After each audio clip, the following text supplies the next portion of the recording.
In October 2025, a strange thing happened. A number dropped, and with it, a kind of national confidence. Only 28% of American adults said they trusted the mass media to report the news fully, accurately, and fairly. Today's piece picks up that number and unravels the thread behind it. We'll trace decades-old secrets and modern anxieties from Cold War echo chambers to the algorithmic bubbles of 2025 and ask a simple, haunting question. Could yesterday's methods still be steering tomorrow's headlines? Start with the hard facts. That 28% figure isn't a random stat. It's a national mood line. Gallup's October 2025 polling shows most Americans now say they have either not very much confidence or none at all in the mass media, roughly 7 in 10 people. Think about your timeline, the pandemic, tidal wave of misinformation, deep fakes that can put words into mouths on video. Each event has been a grain of sand in the hourglass. Younger generations are especially skeptical, scrolling constantly between facts, opinions, and doctored clips until everything begins to look like a possible fabrication. That's not paranoia, it's a learned habit in an information environment full of traps. Washington, D.C., late 1940s. The Cold War has the country on edge. Governments worry about hearts and minds, not just territory. In that crucible, the CIA, like many intelligence agencies in many eras, explored ways to shape public opinion abroad. Over time, investigators discovered something more complex: relationships between intelligence operatives and members of the press. These ties were exposed and examined in the 1970s during what came to be known as the Church Committee hearings. Cut to the famous 1977 Rolling Stone investigation, where journalist Carl Bernstein expanded on those committee findings and described hundreds of journalists who'd had secret relationships with intelligence officials. Here's the key nuance we'll carry forward. Historians and scholars don't all agree on the scope or intent of what's commonly called Operation Mockingbird.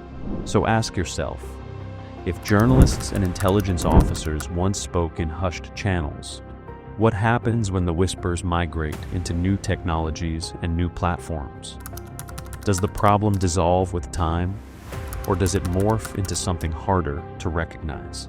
YouGov's May 2025 tracker found average net trust in news outlets nudging up to +8 after a dip. But those gains are fragile and uneven across outlets and audiences. What makes those fractured pieces dangerous is not that people don't believe, it's that they believe different things, in different places, about the same events. In August 2025, political figures revived the Mockingbird, frame in public debate, accusing intelligence actors of ongoing influence operations. Some commentators and fact-checkers pointed out exaggerations. Others argued the concern is worth investigating. This video isn't about stoking conspiracy or picking sides. It's about understanding the architecture of distrust. Our aim is threefold: to chart Mockingbird's origins with historical rigor, to walk through the exposures and their human costs, and to interrogate how those histories echo in today's algorithmic moment. We'll be scrupulous with sources, declassified archives, congressional reports, investigative pieces, and contemporary polling so that we can separate documented fact from rumor. When the guns of World War II finally fell silent in 1945, the world sighed in relief, but it wasn't peace that followed. It was something colder, quieter, and infinitely more dangerous. The world had split not by oceans or borders, but by belief. The United States and the Soviet Union, allies just months earlier, now stared each other down across an invisible line. A line drawn not on maps, but in minds. At the Yalta Conference, Roosevelt, Churchill, and Stalin promised democracy for liberated lands. But when Soviet tanks rolled into Poland, Bulgaria, and beyond, those promises vanished under the shadow of red flags. Then came the moment that named an age. Winston Churchill's Iron Curtain speech in 1946. His words sliced across the Western world like a warning flare. A new kind of war had begun. But how do you fight a war you can't declare? How do you win territory when the battleground is belief itself? In 1947, President Truman announced his doctrine: $400 million to help Greece and Turkey resist red insurgents. A year later came the Marshall Plan, $13 billion poured into rebuilding Europe's shattered economies. On paper, it was aid. In practice, it was a strategy, a lifeline wrapped in stars and stripes, binding Europe's recovery to American influence. From the Berlin blockade to the Korean War, the Cold War became a chessboard where every move carried nuclear stakes. And since the bombs couldn't fall, words took their place. Propaganda became the new artillery. By 1950, Voice of America broadcast to 30 million listeners, painting freedom as the melody of modern life. The CIA quietly funded the Congress for Cultural Freedom, organizing symposia, concerts, and magazines that praised democracy as humanity's destiny. Meanwhile, the Soviets struck back with Pravda, TASS, and the World Peace Council, flooding intellectual circles with calls for disarmament and anti-imperialist peace, all under Moscow's watchful eye. This was no longer just politics. It was persuasion warfare. In this psychological battlefield, the CIA was born a creature of 1947's National Security Act. Enter Frank Wisner, Wall Street lawyer turned intelligence architect. Inside the CIA's Office of Policy Coordination, Wisner built a secret empire of influence, a psychological warfare division that, by 1952, commanded nearly $200 million. Wisner called his media network the Mighty Wurlitzer, a musical instrument so vast he could play any tune he wanted across the world's headlines. His mission? To counter the Soviet-funded International Organization of Journalists, which by 1950 had drawn in respected reporters across Europe, including names at Le Monde and Die Welt. The CIA's response was subtle but sweeping. Embed friendly journalists, fund cultural groups, shape global opinion through the same ink and paper people trusted to tell them the truth. By the early 1950s, this covert orchestra had grown louder. Authors like Deborah Davis would later claim in her 1979 book Catherine the Great that Wisner had even enlisted Washington Post publisher Phil Graham, a friend from Yale, to coordinate domestic efforts. Another insider, Cord Meyer, once a pacifist scarred by personal loss, became a key player. According to Davis's telling, the tendrils of influence reached everywhere. The New York Times publisher Arthur Hayes Sulzberger allegedly vetted reporters for Langley. CBS's Don Hewitt, long before 60 Minutes, reportedly shared footage with the agency. Even Time magazine's Whittaker Chambers, a former communist turned anti-communist crusader, was said to funnel stories with a purpose. Reuters and Associated Press dispatches quietly echoed U.S. framing during CIA-backed coups in Iran and Guatemala. Mossadegh, the democratically elected Iranian leader, was painted as a communist puppet, a story that softened America's role in his overthrow. The ink wasn't neutral anymore. It was strategic. Now here's where things get murky. Historians like David Hadley argue that much of this story, especially Davis's more dramatic claims, lacks hard evidence. In his 2019 book, The Rising Clamor, Hadley insists that what happened was less a coordinated operation and more a messy overlap of interests of patriotic journalists, anti-communist editors, and intelligence liaisons who saw themselves as fighting for democracy. And he's not alone. The CIA's own Family Jewels documents, declassified in 1973, mention a Project Mockingbird. But that was something else entirely, a wiretap on 2 journalists, not a sweeping infiltration plan. So, was Operation Mockingbird real? Or was it a myth born from coincidence, fear, and a few too many secrets? That's the question that still divides historians and haunts the press to this day. What is undeniable is the human cost, the moral fog that settled over an entire generation of reporters. Carl Bernstein, in his 1977 Rolling Stone exposé, described it as a symbiosis. Journalists weren't villains many believed they were serving their country, but in serving the agency, they compromised their audience. One CIA insider admitted, "You can't have an intelligence agency controlling the news." And yet, for years, that's exactly what may have happened. Even Washington Post publisher Katharine Graham found herself at the crossroads, walking a fine line between patriotism and press freedom. Davis accused her paper of being a CIA hub, a claim Graham firmly denied. But whether or not the Post was complicit, the mere suspicion showed how fragile trust had become. Because once readers start to wonder who's really writing the story starts to lose its meaning. And that's where our journey into Mockingbird truly begins, in the intersection of power, fear, and ink, where patriotism blurred into manipulation, and where truth, once bent for national security, never fully straightened again. In the next chapter, we'll step deeper into those shadows, following the trail from secret memos to Senate hearings, and uncovering how the truth finally began to crack through the facade. Because in every age, someone decides what the world gets to know. The question is, who decides today?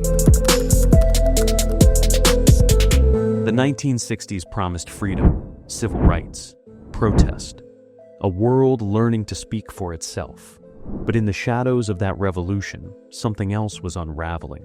By the time the Vietnam War reached its boiling point, and Watergate began to drown a presidency, another secret war was coming undone, one fought not in jungles or corridors of power, but in the headlines we trusted to tell us the truth. How deep did the manipulation go? And when the truth finally surfaced, did America even want to believe it? The cracks began, fittingly, with students.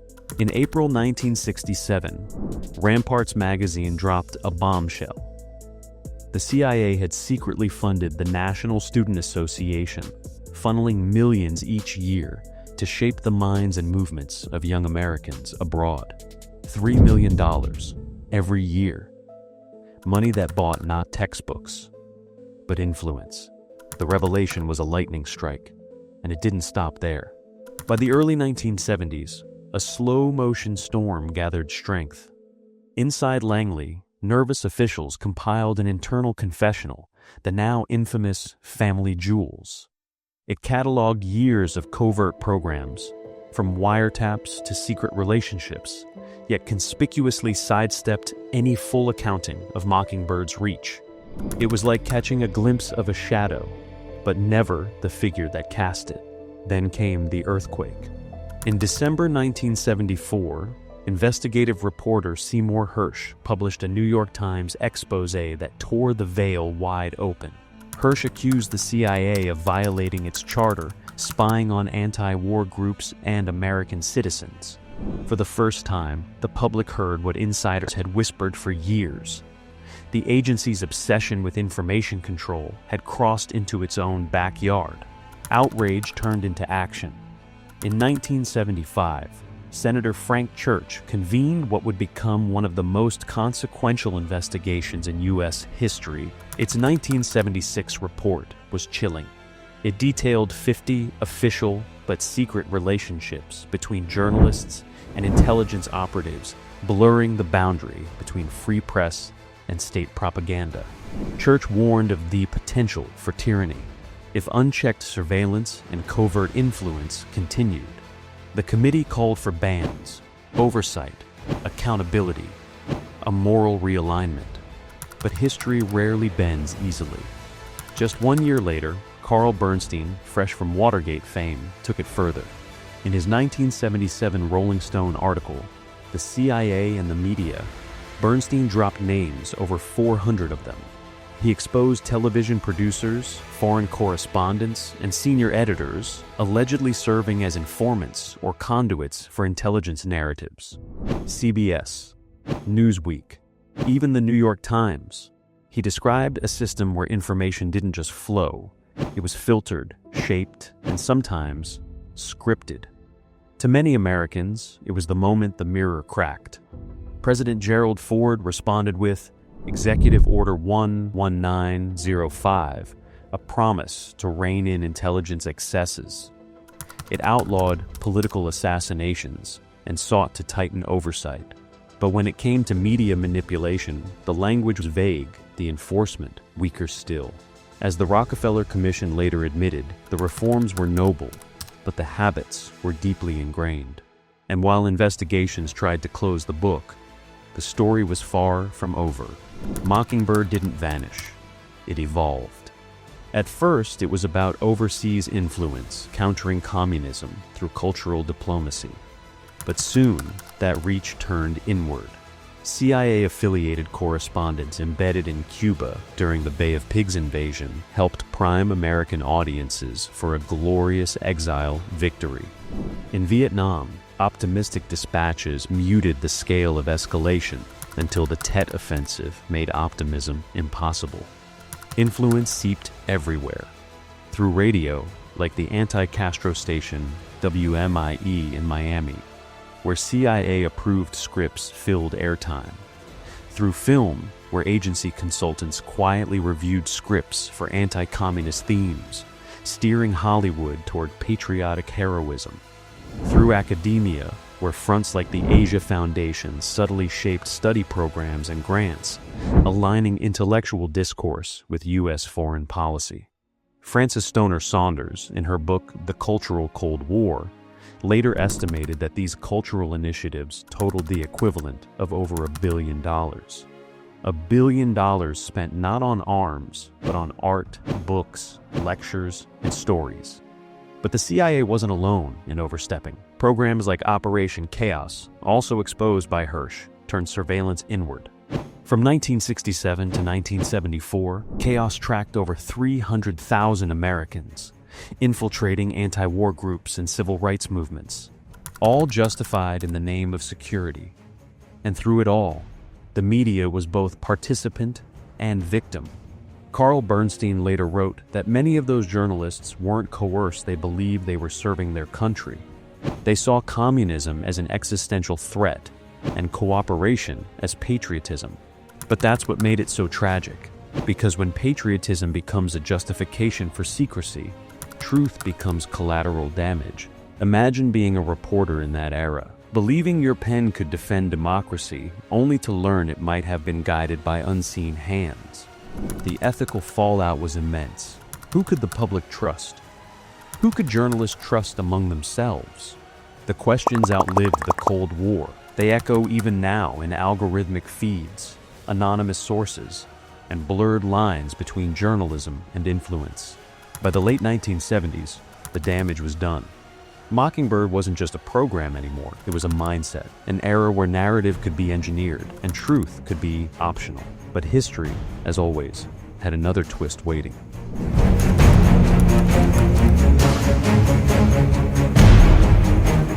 History remembers wars by their battles. But some of the most decisive wars were fought not with bombs or armies, but with stories. Stories are planted in newspapers. Stories whispered through radio waves. Stories that could topple a government, sway a nation, or silence a truth before it could even breathe. This is the Phantom Press. In 1953, Iran's elected leader, Mohammad Mossadegh, stood against the world's oil giants. He wanted control over his nation's resources, a bold move that threatened Western interests. Then suddenly, the headlines changed.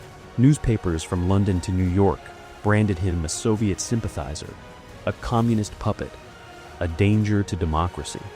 But what the public didn't see was the hand behind the ink. CIA operatives had quietly funneled stories into major outlets, even the New York Times, crafting a narrative that turned national pride into international paranoia. When Mossadegh fell and the Shah was reinstated, the world saw it as a victory for stability. But beneath that calm facade, a new chapter of covert media warfare had begun. 1 year later, it happened again. Guatemala, 1954, a small Central American nation trying to chart its own path under President Jacobo Arbenz. His reforms threatened the powerful United Fruit Company, a U.S. corporation with deep pockets and deeper connections. The CIA's Operation PB success launched not just a coup, but a media campaign. Henry Luce's Time magazine painted Arbenz as a communist menace. Radio stations funded by American intelligence broadcast fear, chaos, and fake troop movements. And when the bombs finally fell, the world believed it was the people's revolt. But the people had never spoken. The press had spoken for them. The result, a toppled government, decades of instability, and a blueprint that would echo across continents. By the 1960s, the Phantom Press had refined its craft.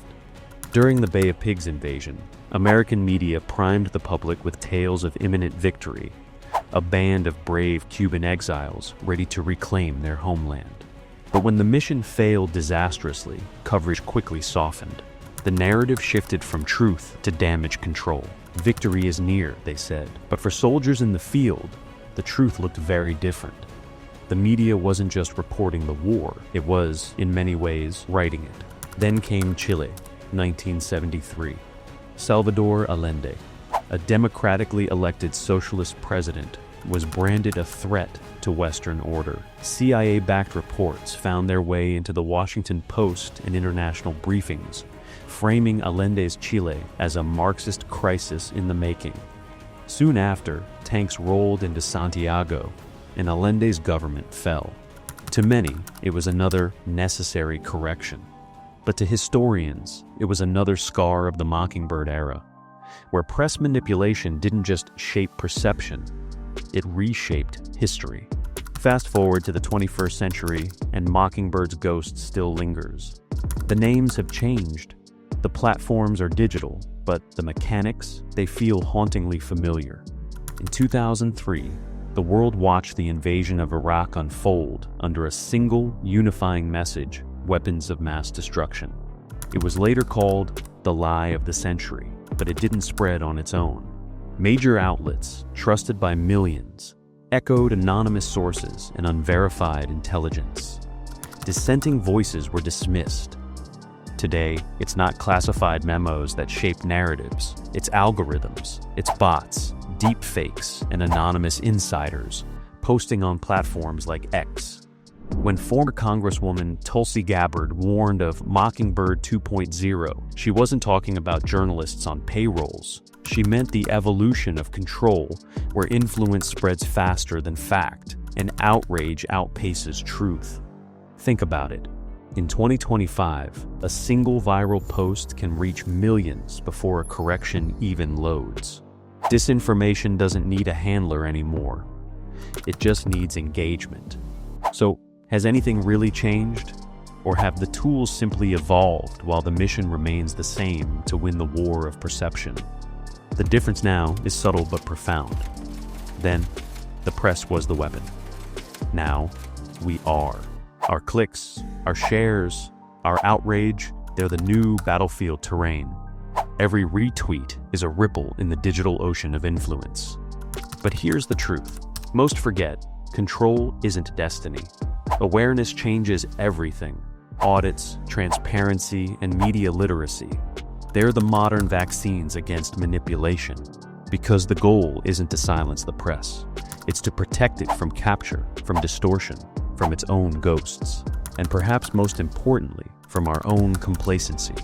Every generation faces its own version of Mockingbird, but empathy, the ability to question, to listen, to seek truth without fear, that's our way forward. If history has taught us anything, it's this: truth doesn't vanish when hidden, it waits.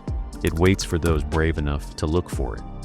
The Phantom Press may never fully disappear, but neither will those who keep asking the hardest question of all: who's really writing the story?